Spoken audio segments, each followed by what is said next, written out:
Hi everyone, Rupam চলে এলাম আজকের প্রথম ভিডিও নিয়ে। প্রথমেই জানাচ্ছি সবাইকে ভেরি ভেরি গুড মর্নিং। আশা করছি তোমরা সবাই খুব ভালো আছো এবং সুস্থ আছো। বন্ধুরা, এখন আমরা কথা বলতে এসেছি ডে 29, অর্থাৎ 29তম দিনে এসে দাঁড়িয়ে বরবাদের কত কালেকশন দাঁড়িয়েছে। 29 অর্থাৎ 29 ডেতে টোটাল বরবাদের কালেকশন কত। দেখো, গতকালকের যা রেসপন্স দেখলাম মোটামুটি পরশু দিনের মতোই রেসপন্স ছিল। খুব আহামরি কিছু দর্শক ছিল না, মোটামুটি একটা দর্শক ছিল মাল্টিপ্লেক্সে, বিশেষ করে ভালো রকম কিন্তু দর্শক হতে। দেখো, মাল্টিপ্লেক্স মানে একটা ভালো রকম দর্শক হবেই। সিঙ্গেল স্ক্রিনের একটা সেপারেটেড অডিয়েন্স রয়েছে, মাল্টিপ্লেক্সের একটা সেপারেটেড অডিয়েন্স রয়েছে। তো মাল্টিপ্লেক্সের দর্শক কিন্তু বারবার যে রিপিটেড টাইম যে যাবে এমনটা না।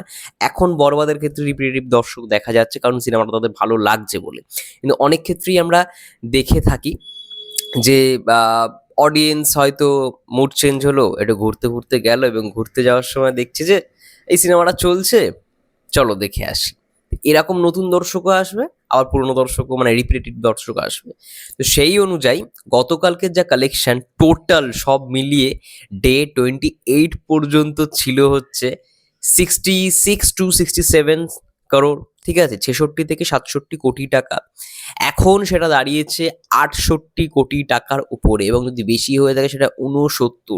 প্রতিদিন এরকম 1 থেকে 2 কোটি টাকার ব্যবসা করছে বরবাদ। ইভেন গত পরশু দিন আমি যেটা দেখলাম সেটা হচ্ছে 50 lakhs সামথিং ব্যবসা করেছিল, 50 lakhs-এর ওপরে। তো এরকমই একটা প্রেডিক্ট করছি, যে এটা কিন্তু প্রেডিকশন, অবশ্যই বলে রাখি, এটা কিন্তু প্রেডিকশন।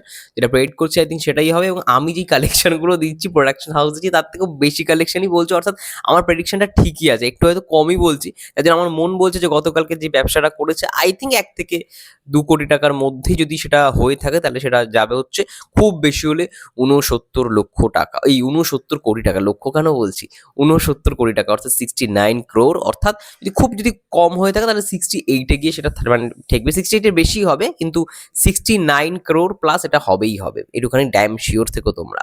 ভালো রকমভাবে বরবাদ ব্যবসা করছে। ইউএস এর কালেকশন, নিউজিল্যান্ড, অস্ট্রেলিয়ার কালেকশন খুব শীঘ্রই হয়তো আমাদের মানে কাছে আসবে, সেটার অপেক্ষাতেই রয়েছি। এবং আমি গতকালকে লাস্টে একটা ভিডিও বানিয়েছিলাম বরবাদ নিয়ে, মানে ইউএসএ থেকে পাইরেসির ব্যাপারে একটা ভিডিও বানিয়েছিলাম, ভিডিওটা আমি ডিলিট করে দিয়েছি। তোমাদের অনেক কমেন্ট পেলাম, অনেকেরই হয়তো জিনিসটা মানে বাজে লেগেছে বা খারাপ লাগছে, সব কিছু নিয়ে ভিডিওটা বানাতে হবে। দেখো, আমার ভিডিও বানাই আর না বানাই, আমি কম বানালে তোমরা বলো যে কেন দাদা মানে বেশি করে ভিডিও বানাচ্ছ না, আর বেশি করে ভিডিও বানালে বলো যে কম বানা। দেখো, যেটা আমার মনে হয় যে টপিক এটা আলোচনা করা যেতে পারে, সেটা নিয়ে ভিডিও বানাই। আর মূলত এইটার জন্যই আমি বানিয়েছিলাম ভিডিওটা। অনেকের ধারণাটা এটাই যে ইন্ডিয়া মানেই সিনেমার জন্য পাইরেসি, এই ধারণাটা বদলানোর জন্যই আমি ভিডিওটা বানিয়েছিলাম। আমি তারপরে দেখলাম অনেকের ধারণাটা বদলেছে যে ইন্ডিয়ায় রিলিজ করা হয় না, এই নোংরামি, নেগেটিভ রিভিউ। হ্যাঁ, অ্যাকচুয়ালি এই কথাটা তোমরা বলতে পারো, এটা আমি বিশ্বাস করি, কারণ এখানে অনেক বড় বড় হ্যান ক্রিটিক্স তো রয়েছে, হবেই, ঠিক আছে। কিন্তু এইটা মেনে নিতে সবসময় একটু আপত্তি থাকে যে ইন্ডিয়া মানেই পাইরেসি। আমার কথার মধ্যে এটাই বোঝানোর ছিল, ইন্ডিয়া মানে পাইরেসি না, বিদেশ মানে পাইরেসি। ইন্ডিয়া মানেই পাইরেসি হবে এমনটা না, ঠিক আছে। আমার কথার এটাই মানে ছিল। এবং তোমরা বলো না যে ইন্ডিয়াতে রিলিজ এখন না দিলেই হবে, কিন্তু ইন্ডিয়াতেও তো অনেক সাকিবিয়ানরা রয়েছে, আমি সেটার জন্যই বারংবার বলি। যাই হোক, তোমাদের অনেক কমেন্টস পেলাম, তার জন্য আমি ভিডিওটা ডিলিট করে দিয়েছি, প্রাইভেট করে দিয়েছি, দুটো জায়গা থেকে, ফেসবুক থেকে, ইউটিউব থেকে, যাই হোক না কেন। তো আশা করছি পরবর্তীকালে এরকম জিনিসপত্রগুলো যখনই হোক না কেন, তোমাদের মতামতটা সত্যি খুব প্রয়োজনীয়, এবং তোমরা যেটা বলবে আর কি। কিন্তু কিছু কিছু জায়গায় মনে হয় যে এই বিষয়টা নিয়ে কথা বলার দরকার। যাই হোক, তোমাদের কি মন্তব্য বরবাদের কালেকশনে অবশ্যই কমেন্ট করে জানাও। ততক্ষণের জন্য সবাই ভালো থেকো, সুস্থ থেকো, টেক কেয়ার। দেখা হবে নেক্সট ভিডিওতে।